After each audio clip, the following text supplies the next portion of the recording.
All right, so get this. We're diving deep into tourism in South Africa today. Oh, cool. But we're not just talking like your typical beaches and safaris. Right. It's more about tourism as like this powerful economic engine. Yeah, Especially for a place as like diverse and dynamic as South Africa. for sure. We're going to be looking at a podcast episode that really digs into this whole potential thing. Interesting. Specifically, like how to really maximize tourism's impact on creating jobs. Yeah, it's a potential that often gets overlooked. Right. People kind of just focus on like the immediate benefits, Yeah.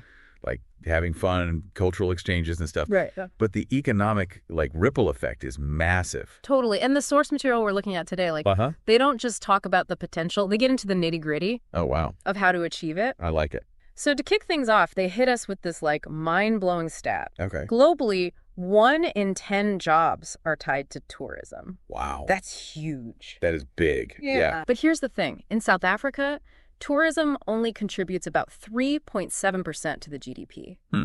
Now compare that to countries with like more established tourism. Yeah. It's closer to 10%. That's a big gap.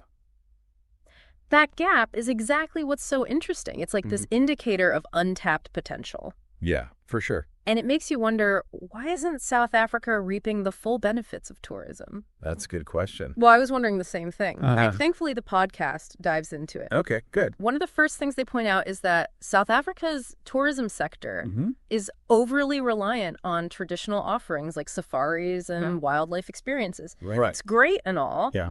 but it limits the scope of job creation, I see. you know? Yeah, it makes sense. Really? Like they're missing out on other stuff. Exactly. By expanding into like these niche tourism markets, Mm-hmm. South Africa could tap into a much larger pool of visitors and create way more diverse jobs. Makes sense. Think about cultural tourism, where communities can showcase their traditions, arts, and crafts. Oh, yeah. That creates opportunities for tour guides, artisans, Wow. event organizers, like a whole new ecosystem of employment. It's true. It's like taking something already amazing and multiplying its impact, not just for the economy, but for local communities as well. Definitely. The podcast also highlighted ecotourism Oh, interesting. as a major opportunity. Okay. South Africa's biodiversity is like world-renowned. Yeah, for sure. And attracting eco-conscious travelers Yeah. could create jobs for conservationists, park rangers, Makes sense. people working in sustainable accommodations. That's a good point. It's about showcasing a different side of South Africa. Right. One that appeals to travelers who are like environmentally conscious Uh-huh. and looking for authentic experiences. Yeah. And that brings us to the next point. Okay. The crucial role of infrastructure in unlocking this potential. Interesting. The podcast painted a very relatable picture. All right. Of a tourist. Excited to explore beyond the usual hotspots, Okay. but facing roadblocks. Uh-oh. Literally. Oh, no. Okay, so this is where I get a little nervous. Really? It hits close to home for me. Oh. I once had a trip planned to a remote village in the Eastern Cape, Okay. and the roads were, let's just say it involved a lot of unexpected bumps and detours. Yikes. Not exactly the smooth sailing I was hoping for. Yeah, I bet. That's precisely the challenge. Right. Poor infrastructure hinders access to these incredible destinations, Yeah.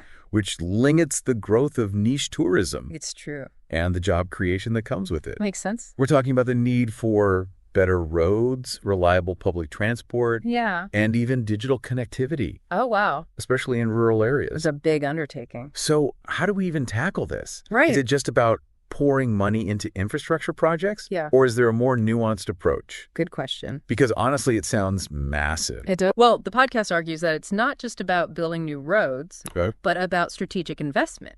Interesting. They suggest prioritizing development that directly benefits both tourists and local communities. Okay. For example, improving roads leading to cultural villages not only makes them accessible to visitors, Right. but also helps locals connect to markets and essential services. That's smart. Yeah, I like that. it's a win-win.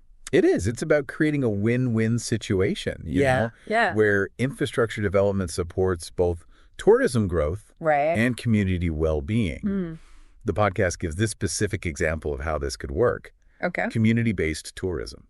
Now, that's an idea that really speaks to me. Oh, yeah. I've always been fascinated by the whole concept of travel that benefits both the visitor and the host community. Right. Tell me more about how they see this playing out in South Africa. Well, imagine like a rural village Huh? with a rich cultural heritage, but limited economic opportunities. Through community-based tourism, they could open their doors to visitors, Yeah. offering authentic experiences, Like what? like traditional meals, craft workshops, or storytelling sessions. Oh, wow. This not only generates income for the community, Right. but also preserves their cultural traditions. And from the visitor's perspective, it's a chance to experience South Africa beyond the typical tourist attractions. Exactly. It's about genuine cultural exchange. Yeah. Learning from local communities, forging meaningful connections. Totally. It's definitely a far cry from the fly-in, fly-out tourism model. Right. So this model has the potential to create a wide range of jobs within these communities. Yeah, for sure. From tour guides and hospitality workers to artisans and cultural performers. So that's really empowering. It empowers communities to become active participants in the tourism economy rather than just passive observers. Exactly. Okay, I'm sold on the community-based tourism idea. You too. It ticks all the boxes. Cultural preservation, economic empowerment, sustainable development. It is. But let's be realistic. Okay. These communities often face significant challenges. Yeah, that's true. The podcast mentioned limited access to funding and training as major roadblocks. Right. So how do we equip them to succeed in this competitive industry? Well, the podcast specifically addresses this Okay. by highlighting the crucial role of government support and private investment. They propose a few key solutions, Okay. like streamlined licensing processes to encourage entrepreneurship, Yeah. microloan programs tailored to tourism businesses, and digital marketing training to help them reach a global audience. Ah, digital marketing. That's Yeah. something I'm always banging on about. So important. These days, if you're not online, you're practically invisible. It's true. It's fantastic that they're emphasizing the importance of digital skills for these small businesses. Definitely. But I'm curious, Yeah. did the podcast delve into any specific digital tools or platforms that could be particularly helpful for tourism businesses in South Africa? They actually gave a really interesting example. Okay. Virtual reality tours. Oh, wow. Imagine a potential tourist in London being able to experience the vibrant energy of a South African township market Yeah. through a VR headset. That's cool. It's a powerful way to showcase the unique experiences South Africa offers Right. and entice visitors to book a trip. It's like try before you buy for travel experiences. Yes. I love that idea. Yeah. And it's not just about attracting visitors. It's Right. about empowering local businesses to manage their bookings, market their services, and even gather data to improve their offerings. Yeah. That's where digital booking platforms and data analytics come in. Precisely. Technology plays a multifaceted role in modern tourism, For sure. both in attracting visitors and optimizing the visitor experience. Totally. But the podcast also acknowledges the potential downsides of technology, Oh, right. particularly the risk of job displacement. Yeah. That's a valid concern. That's a valid concern. Yeah. Automation is rapidly changing the landscape of many industries, Right. including tourism. Right. I'm really curious to hear what the podcast had to say about navigating this complex issue. Well, they emphasize the importance of upskilling and reskilling the workforce. Okay.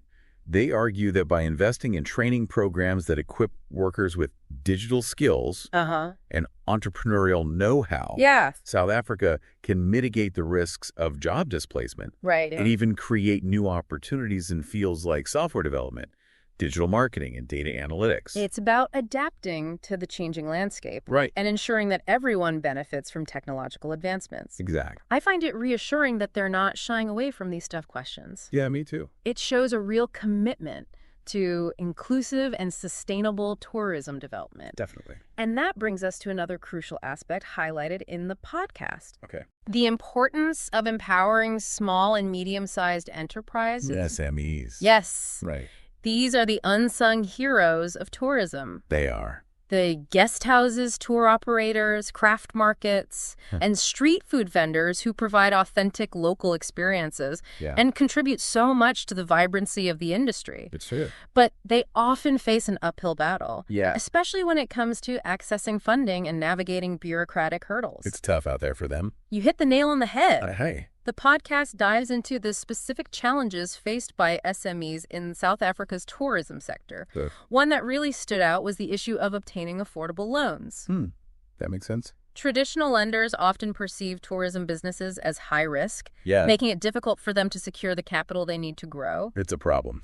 That's so frustrating. It is. Because these SMEs are the backbone of the tourism economy. I know. They create jobs, stimulate local economies, and offer those personalized touches that make a trip truly memorable. They do. So what solutions did the podcast propose for addressing this funding gap?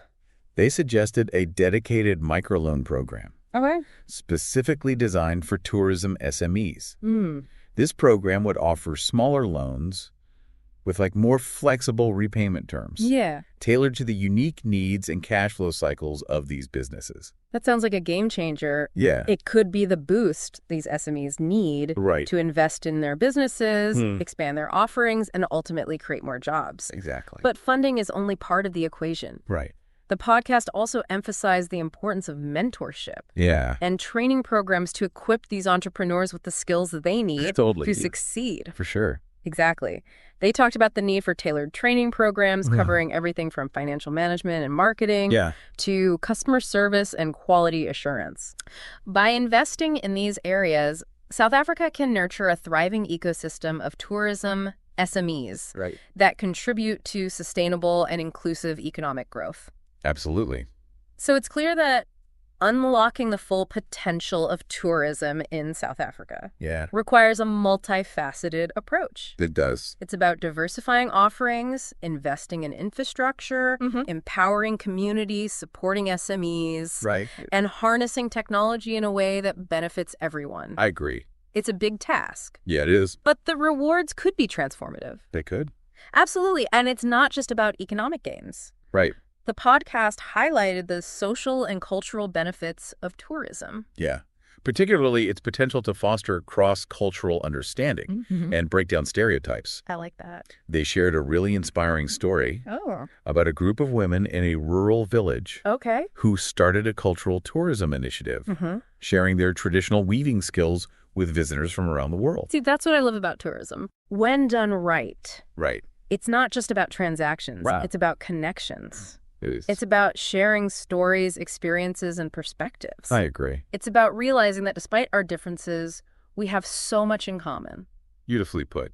And that's the message I want to leave you with. Okay. Tourism in South Africa is more than just a sector. Yeah. It's an opportunity to build bridges, create jobs, empower communities, and showcase the incredible diversity and richness of this nation. It really is. It's about painting a new picture of South Africa, one that goes beyond the typical tourist tropes and reveals the heart and soul of this amazing country. I love that. So as we wrap up this deep dive, I have a challenge for you, dear listener. I'm listening. Imagine you have the power to shape the future of tourism in South Africa. What one action would you take to contribute to its potential? That's a good question. Would you invest in a community tourism project? Okay. Start your own tourism-related business. Or simply spread the word about the incredible experiences South Africa has to offer. All great options. The possibilities are endless. They are. And the impact could be profound. It could. Let's turn this knowledge into action. Yes. And create a future where tourism benefits all South Africans,